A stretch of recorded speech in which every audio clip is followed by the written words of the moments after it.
इंसान की जो विश्वासी होता है उसकी आत्मिकता में कौन सी चीज उसकी शान होती है, गौरव होता है? प्रभु यीशु मसीह, यीशु पर भरोसा करना उसका गौरव है और एक शान है उसकी।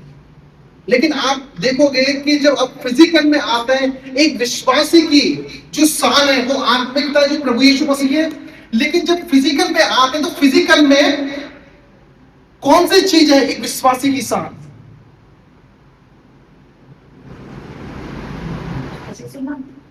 चर्च।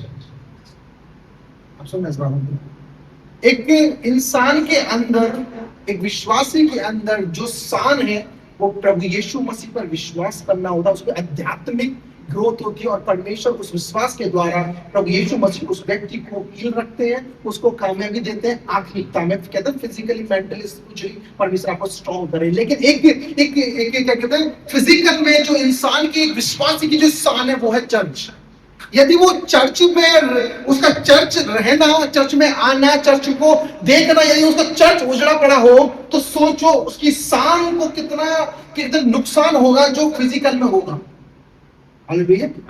अपनी समझ में क्या बोल, यदि तुम्हारा चर्च ऐसी चीजें सफर कर रहा है जो सच में क्या कहते हैं कि उसको जरूरत है वो चीज की, और एक विश्वासी वो नहीं कर पाता, तो सोचो वो तुम्हारी शान है कि तुमने शान के लिए वो काम नहीं करा जो तुम्हारी और चीजों के लिए वो बरकत लेके आए। हालेलुया।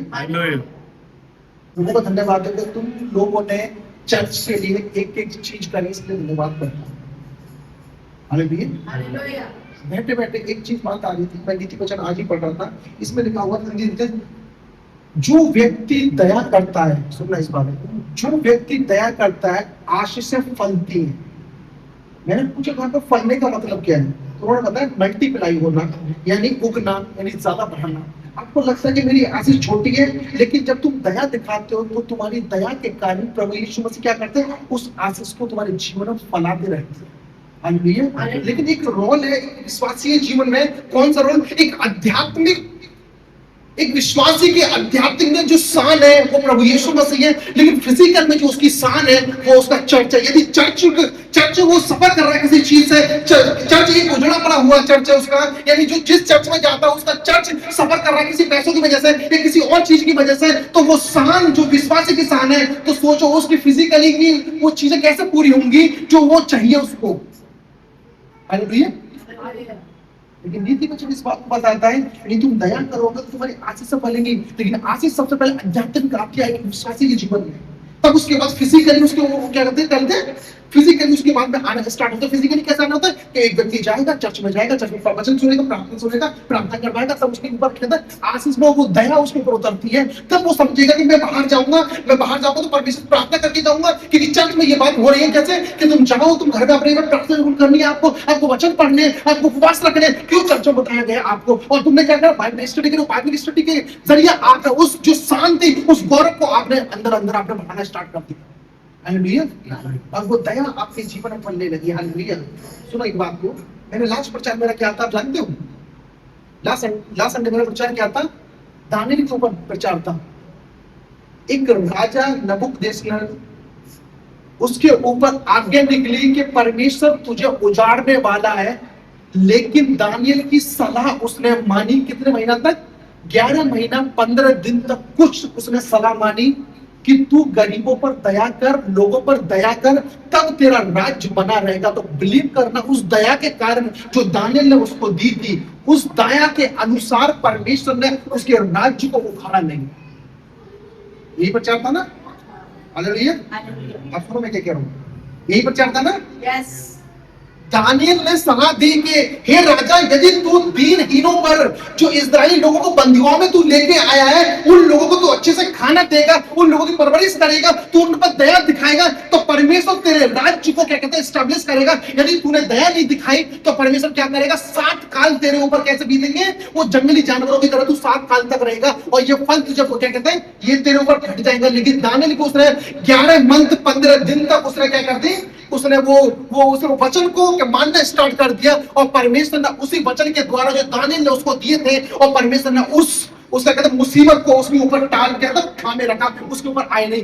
जिस दिन नबूकदनेस्सर मतलब एक राजा वो भूल गया उस सपने को, परमेश्वर ने जो वार्निंग दी थी, और वो भूलने के बाद क्या हुआ, उसी 12 महीना ना होने पाए, यानी 12 महीना पूरे कंप्लीट ना हो पाए, और उसने दया छोड़ दी, और उसके ऊपर क्या हुआ, वो इंसानों के बीच में से निकाला गया और जानवर की तरह रहने लगा। मैंने बताया था, बाइबल की गहरी स्टडी बताती है कि यानी वो एक जानवरों को क्या कहते हैं, एक राजा एक इंसान जानवरों को वो फीमेल जानवर लग रही, तो वो दूसरे जानवर थे उसके बाद गंदे गंदे काम करते थे। वो ऐसे अधोलोक में चला गया, कैसे, दया ना करने से। प्रभु यीशु मसीह ने क्या कहा, यदि तुम पूरा प्रभु यीशु मसीह की सारी कहानी पढ़ोगे, प्रभु यीशु मसीह की पूरी स्टोरी का तुम देखोगे, उनके जीवन की लाइफस्टाइल देखोगे, तो प्रभु यीशु मसीह ने सिर्फ दया के ऊपर ही ज्यादा बात करी। हम्बल बनो, मेरा स्वभाव जैसा है, और उसने कहता है कि जैसे परमेश्वर का स्वभाव है, चलिए यीशु मसीह का स्वभाव, तो वैसे हमारा स्वभाव मैंने पहले बताती है ये चीजें। ये सब दया के ऊपर आती है। यानी परमेश्वर की दया वो चीज है कि दाऊद ने पाप करने के बाद एक उसने बैतशेबा के पिता को हस्बैंड को मारने के बाद मरवा दिया, उसको मरवाने के बाद भी परमेश्वर ने उस पर दया दिखाई, क्योंकि दाऊद जानते थे कि परमेश्वर तेरी दया मुझे चाहिए। एक दया वो चीज है तुम्हारी जिंदगी को रिन्यू कर सकती है।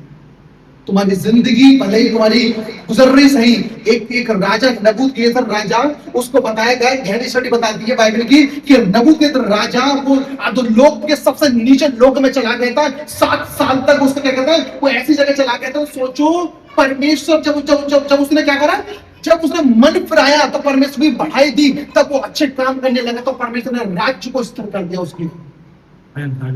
हालेलुया।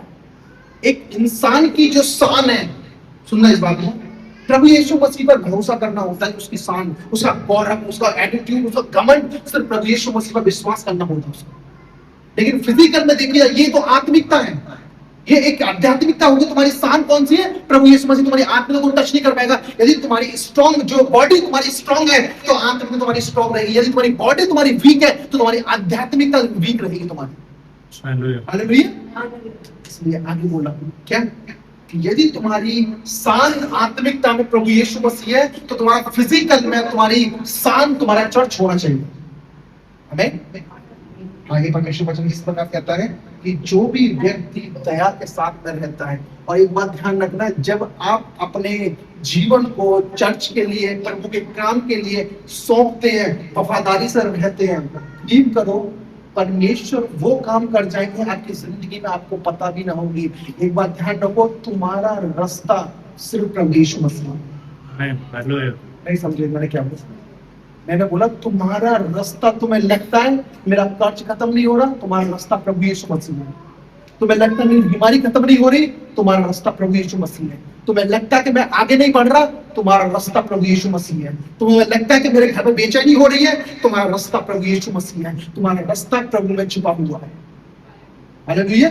जब तक आप प्रभु में खोजोगे नहीं अपने रास्ते को, वो छुपा हुआ तुम्हें मिलेगा नहीं। हालेलुया। वो दया के कारण वो तुम्हें मिलेगा। जैसे कि नीति वचन 22 उसका आगे बताता है कि दया के कारण तुम्हारी आशीष फलेंगी ना। परमेश्वर ने आपको आशीष दी, लेकिन आपने बाहर जाके लोगों पर दया दिखाई। आप दया दिखाने लोगों के साथ में, आपको पता है कि आपके पास, मेरे पास भी ज्यादा पैसे नहीं रहते, मैं ज्यादा किसी को पैसे नहीं देता, लेकिन मैं बहुत अच्छे तरीके से लोगों से बात करता हूँ। बात करने के बाद उनसे हंस के बात करता हूँ। एक हंस के बात करना, एक स्वभाव तुम्हारा अच्छा रखना, ये डिपेंड बताता है कि तुम दया दिखाने लोगों के पास में। जिस दिन आप फंसोगे, उस दिन परमेश्वर अपनी दया तुम पे दिखाएगा। हालेलुया। चीज याद आ गई मुझे कि कल की बात है, परसों की बात है, मुझे गुरु को लेके जा रहा था, मैं उनको छोड़ने के लिए जा रहा था, तो गुरु कहनी मैं 4 मिनट पहले आ गई। मैं 4 मिनट पहले आ गई, तो उससे पहले हम 8 घंटा 1 घंटा बाहर रहते रहते, क्योंकि मैडम सो जाती है तो जगती नहीं है वो, तो सर ने बोली टाइमिंग चेंज कर देंगे। तो गुरु ने कह दी कि आप जल्दी नहीं जाएंगे, लेट जाएंगे।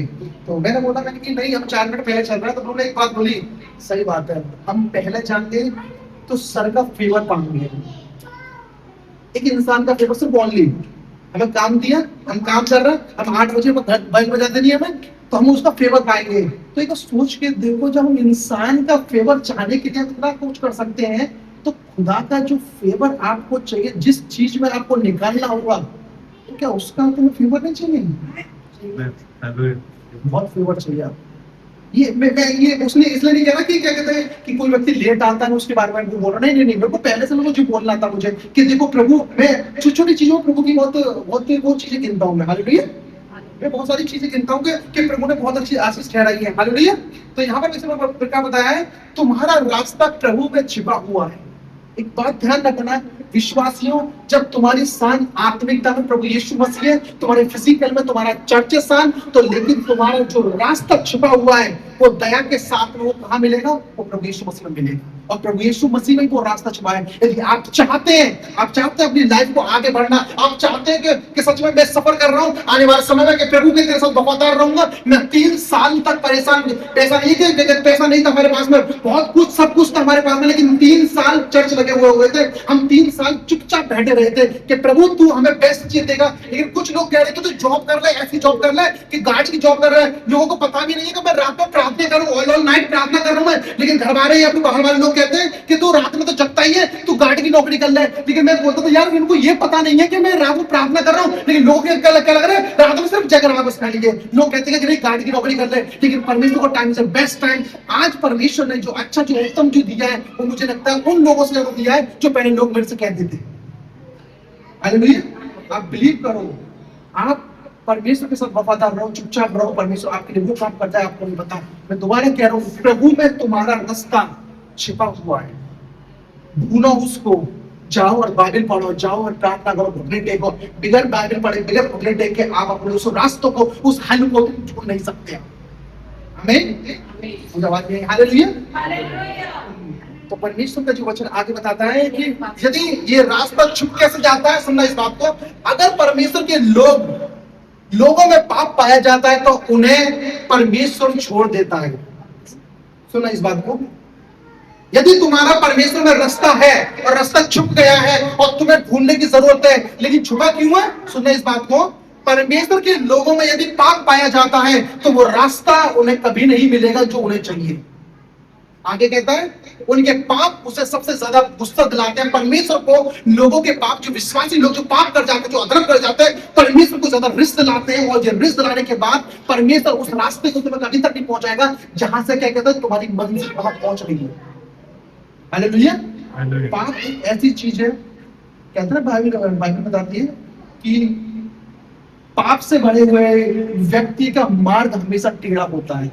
ये बात यहाँ क्लियर होती है, जिस व्यक्ति को कहते हैं अपना रास्ता चाहिए, उसे प्रभु के साथ वफादारी से चलना होगा। यदि नहीं चलता, वो रास्ता उसका खो जाता है, वो सफर करता है और पता भी नहीं चलती उसके गम में कहाँ पहुंच गया। हालेलुया।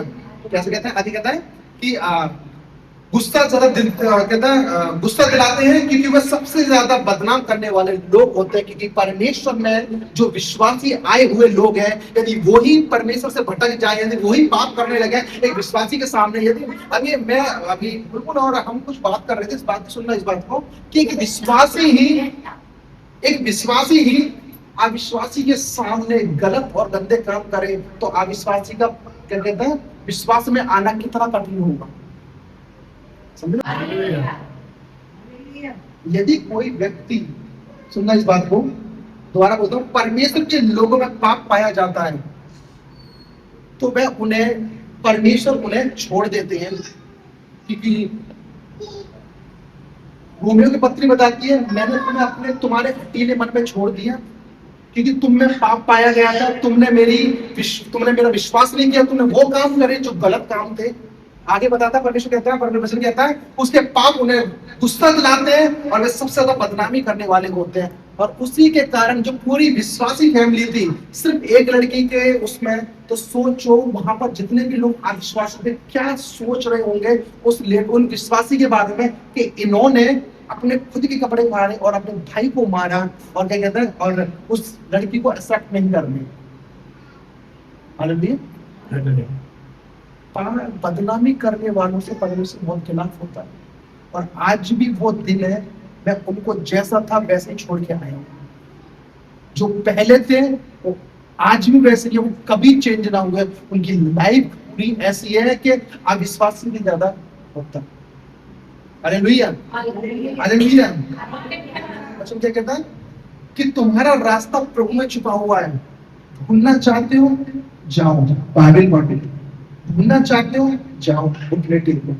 ढूंढना चाहते हो, जाओ फास्टिंग करो, प्रभु के साथ रहो। तुम्हारी आत्मिकता बता देगी कि तुम्हारा रास्ता कहाँ पर है। जब तुम रिसीव करोगे उस चीज को, तो शारीरिक में क्या कहते हैं, शरीर में वो इफेक्ट करेगी तुम्हारी, प्रभु की आशीष तुम्हारी। हालेलुया। नहीं समझे मैंने क्या बोला? हालेलुया। आत्मिकता में परमेश्वर तुम्हें बता देगा, लेकिन शारीरिक में तुम फूलोगे, फलोगे। ये परमेश्वर की सबसे बड़ी आशीष, जब तुम उस रास्ते को पालोगे। हमें आगे बताता है, पाप के बिना मौत नहीं और अधर्म के बिना दुख नहीं। सजा पाप का जवाब है और छुटकारा ठीक होना दोनों माफी के बाद आते हैं। हम भजन संहिता पढ़ेंगे, भजन संहिता 103। भजन संहिता 103 एक से पढ़ो। हे मेरे मन यहोवा को धन्य कह और जो कुछ मुझ में है इसके पवित्र नाम को धन्य कह। हे मेरे मन यहोवा को धन्य कह और उसके किसी बात को ना भूलना। वही तो तेरी सब अधर्मों को क्षमा करता और तेरी सब दोनों को क्षमा करता है। वही तो तेरे प्राण को नष्ट होने से बचा लेता है और तेरे सर पर करुणा और दया हमको बांधता है। वही तो तेरी लालसा को अपने पदार्थों से तृप्त करता है, जिससे तेरी जवानी काम के नहीं हो जाती है। हालेलुया। अब इस बात को तुम गौर से पढ़ोगे ना, इस बात में क्या है, इस बात को तुम अच्छे से पढ़ेंगे। भजन संहिता 103 में तुम यदि तुम देखोगे तो यहाँ पर बता रहा है कि जितना भी छुटकारा है और ठीक होना दोनों माफी के बाद आते हैं। दाऊद जी जानते थे कि प्रभु के साथ में सबसे पहला क्या कहता है, धन्यवाद के साथ में जाना बहुत जरूरी है। यदि कोई विश्वासी 1 साल से मांग रहा है, वो धन्यवाद की प्रार्थना में नहीं गया, तो वो चीज वो नहीं काट पाएगा जो उसे चाहिए। हालेलुया।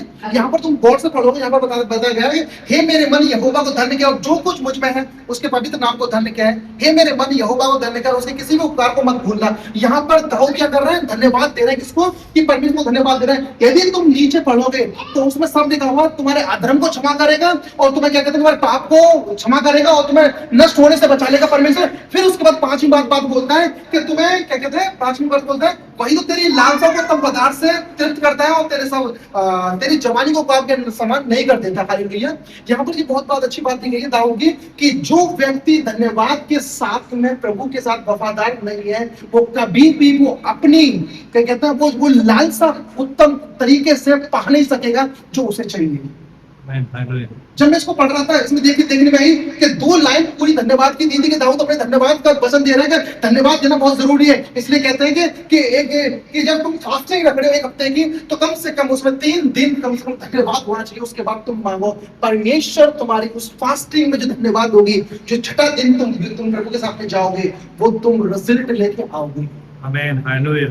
और लोग स्टार्टिंग से मांगना स्टार्ट कर देते हैं कि परमेश्वर ये चाहिए और धन्यवाद भूल जाता है। इसी कारण से वो चीज नहीं कर पाते। यदि तुम इस वचन को अच्छे से पढ़ेंगे, यहाँ पर आगे कहता है कि छुटकारा और ठीक होना दोनों माफी के बाद आते हैं।